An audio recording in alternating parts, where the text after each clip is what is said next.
I've researched, bought, used, and well, still use quite a lot of tech in my daily life. Between recording, video editing, and other creative tasks, and also some fun. To be clear, I only use this for playing games. You freak. There are 21 total items like lighting, audio, and cameras in the production side, or like my computer that runs 100% of my tasks every single day. And I'll be sharing what exactly it is that I use, and more importantly, why I like it over other options.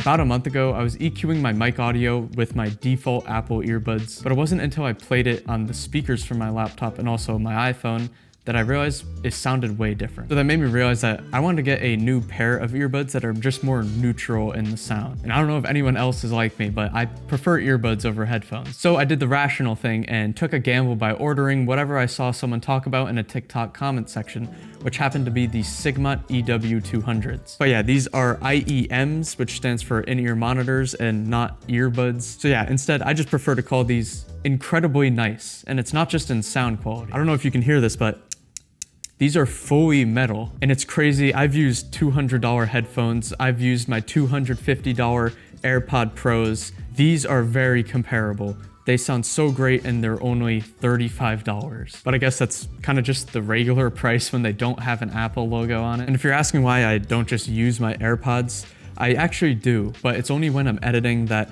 these have just a very slight delay. So that's where things like wired and earbuds, IEMs, and headphones really come into play nicely. Absolutely zero delay with these things, and you also just never have to worry about charging them. And by the way, every single product that I mention here will be linked in the description, and just for full transparency, none of these companies know I exist, so I've bought every single thing that I'm gonna be mentioning with my own money. Now, if you've had the displeasure of seeing my videos before, you have probably seen my review on this 7th gen refurbished iPad. And although I don't use it every single day, it definitely still gets a lot of use. For 125 bucks, it becomes a device that I can extend my display to, sketch my thumbnails on, read notes off of a script, and especially paired with an Apple Pencil, it becomes a very capable device that can wear many hats. Now, the next device is where this could get controversial, and that is that I prefer trackpads over mice. Since for my setup is run off of my laptop, which is a little bit out of frame, but it's on the stand to the side, that means to comfortably use it, I need some peripherals. What I was first using was this Logitech MX Vertical, and whenever I still need a mouse,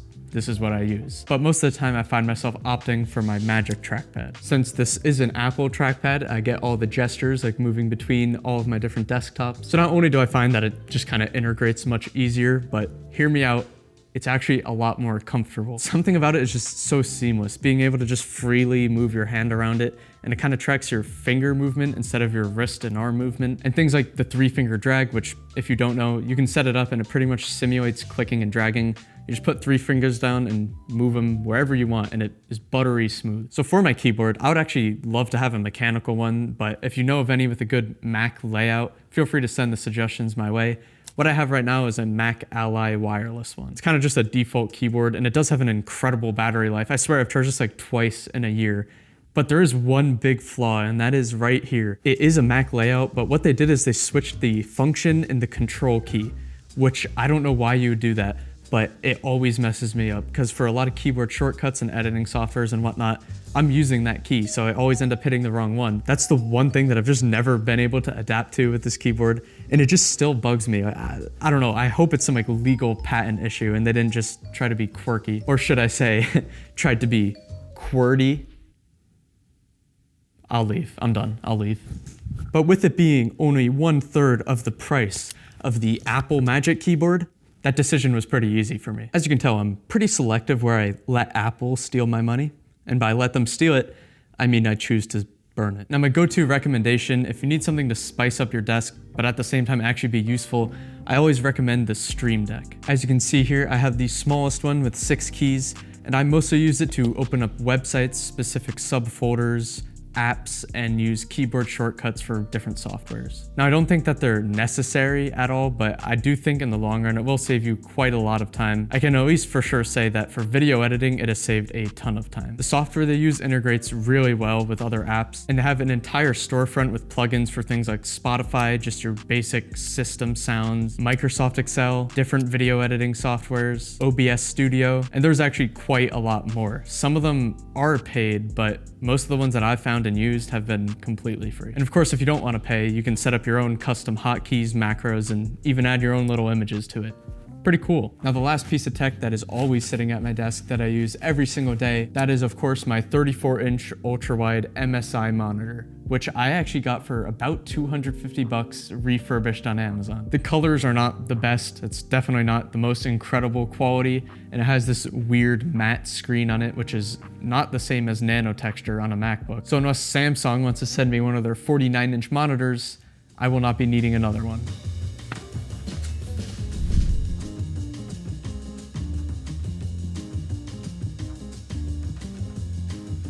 I said the last section was for tech that's always sitting at my desk, which this M4 Max MacBook Pro is not. Sometimes I'm pulling off a late night edit session in my bedroom. Sometimes I'm just on this couch here. And hopefully in the future, I could actually be traveling a little bit for my work, and this would be very convenient to bring with me. Otherwise, the price tag to get this amount of power in laptop form instead of desktop form will haunt me forever.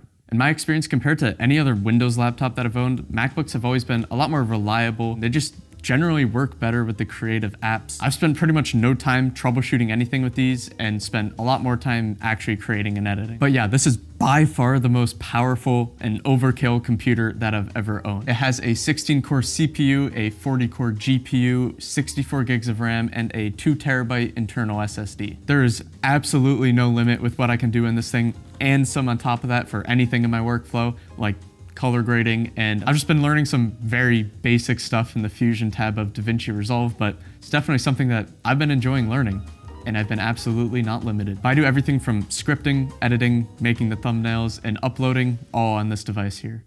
And sometimes I'm even using it to read off of notes in a shot like this, which I think this shot looks pretty okay right now, if I do say so myself, but let's say I were to turn off all of the lights.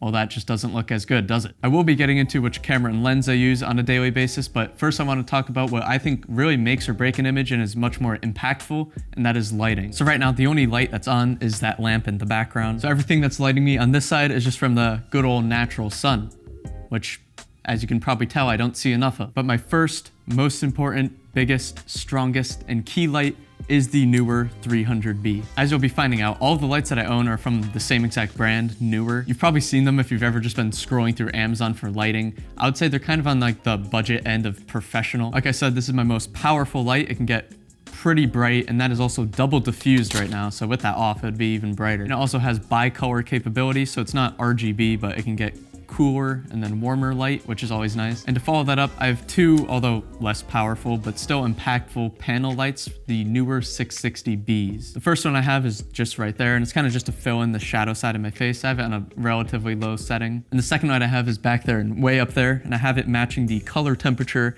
of the lamp in the back because these lights are also bicolor. A good thing about the panel lights is they can actually run completely on battery, which sometimes I have used in the past when I'm booming them up behind me. This is all the lights off. Then we have the key light, we have the fill light, and then we have the backlight. I'm no lighting wizard or anything, but I do think this turns out pretty good. And the main reason I got them all the same brand isn't because of like the price or anything. It's because I can control every single aspect of them just from my phone. So all of their lights integrate really well into the app. And that of course includes the final one, the Neewer RGB handheld. So this is actually my only RGB light. I have absolutely complete control of whatever color I want it to be. And it's just really nice if I ever want a little pop of color in a shot. I could just put it on the floor here and kind of shine it up on that wall. That's obviously not the best placement for it, but you know, as an example. And by far the best part of this is it's actually magnetic. So it becomes pretty much the most creative light I own. And it also has a cold shoe on it, so that just adds to the list of ways you can mount it, rig it up, and use it in your videos just to make them a little bit better. So for me, these have been absolutely perfect, and they've allowed me to save money on some of the higher end fixtures from like Aperture or Amaran, but at the same time, they still offer a good quality of light. I mean, at least I think so. But like lighting, I think the next most important thing of a video is actually, ironically, still not the video itself. I actually think, like a lot of people say, audio. I actually have 3 different mics that I use for different situations. I'd say about 10% of the time I'm using my Shure SM7B, which is set up in my room. And yeah, this is an overkill, top of the line microphone that I use for my voiceovers. If you look closely at pretty much any gaming YouTuber or podcaster or something like that, they're probably using this microphone, and for good reason. It has incredible sound quality. And the audio interface I have that plugged into is a Go XLR, which I actually did not buy, but the company still didn't send it to me. My old client, Creekcraft, did. Thank you, Creekcraft. We should all go subscribe to him, help support a smaller channel. He has 11.5 million subscribers. I'd say about 25% of the time I'm using the Rode VideoMic Pro Plus, which is on top of my camera right now. So if I'm ever doing something like a vlog segment, it's just much easier to pick up the camera and have the mic attached to it on top. Hope that didn't burst your eardrums. And for vlogs, I'm also always holding it handheld, so the mic is also close enough where I can get that crisp quality. The final 65% of the time, I'm using the Rode Wireless Pros, and that's actually what I'm using right now. So these did come with attachable lav mics, but what I'm usually doing is just using the magnet, putting it inside my shirt, and clipping it in. I have found these to be the most convenient, since no matter how far away I am from the camera, it will still be that consistent audio. And you can record the audio directly into the camera using the receiver, or you can just record internally on the mic, which is really convenient, and that's also what I'm doing now. And it comes with 2 receivers, and since they record internally, you actually just plug it into this case, and it charges them up like AirPods, and then you can plug the case into your computer, and then that's how you access the files. You obviously wouldn't be actually seeing this if I wasn't going to be talking about cameras. And although I do consider lenses tech, I'm not going to be really focusing too much on that today. If I had to choose one that I do use every single day, it would be this, which is the Sigma 24-70. Instead, right now, I'm going to be moving on to the most fun part, which is, of course, the actual camera. I find that the most exciting. So the first camera that I ever bought, and the one that I actually just switched to recording on now, is the Sony a6500. I recorded a few videos with it, got a few video production gigs with it, and it was enough to make me realize that I wanted to get into video production pretty seriously. That's when I decided to buy the main camera that I use and that I've used for the rest of this video, the underground unheard of choice of the Sony FX3. Now I know you're probably pretty surprised because not a lot of people own and talk about this camera. Just kidding, literally so many people do. And it's very popular, but that is, again, for a really good reason. First up, no, you almost never need this for just YouTube videos. If you're doing that, that's where the Sony ZV-E1 comes into play. It literally has the same exact sensor and same exact image. But like I said, I got this with the intention to use it for all videos and not just my personal YouTube videos. Maybe things like social media marketing for other clients, things like corporate video production, and low to mid budget commercials. As far as I know, and as far as the productions that I'll probably be striving to get into, if they are going to require a sensor, it is probably going to be the FX3. The FX3, FX6 are just very popular cameras. I would even say they're almost the industry standard. So if they're going to have a requirement for camera matching purposes, this will fit right in. And you can tell it's just built for professional video. It has dual SD card slots, which is huge to be able to dual record for client work especially. Where most cameras just turns on and off the camera, this is actually a zoom rocker, has full-size HDMI, and is pretty easy to rig up and rig down to fit whatever production you need. But generally, part of the reason of why I made this channel was to get used to all of my gear. Get used to using this camera, all of my lights, all of my audio gear, so if I ever do get into that higher level of production, I'm not a headless goose trying to figure out where to go. I have a good idea of how to get a good image. So although it wasn't the only camera I was looking at, for daily work, no matter if it's my videos or client work or bigger productions, the FX3 was the best choice for me.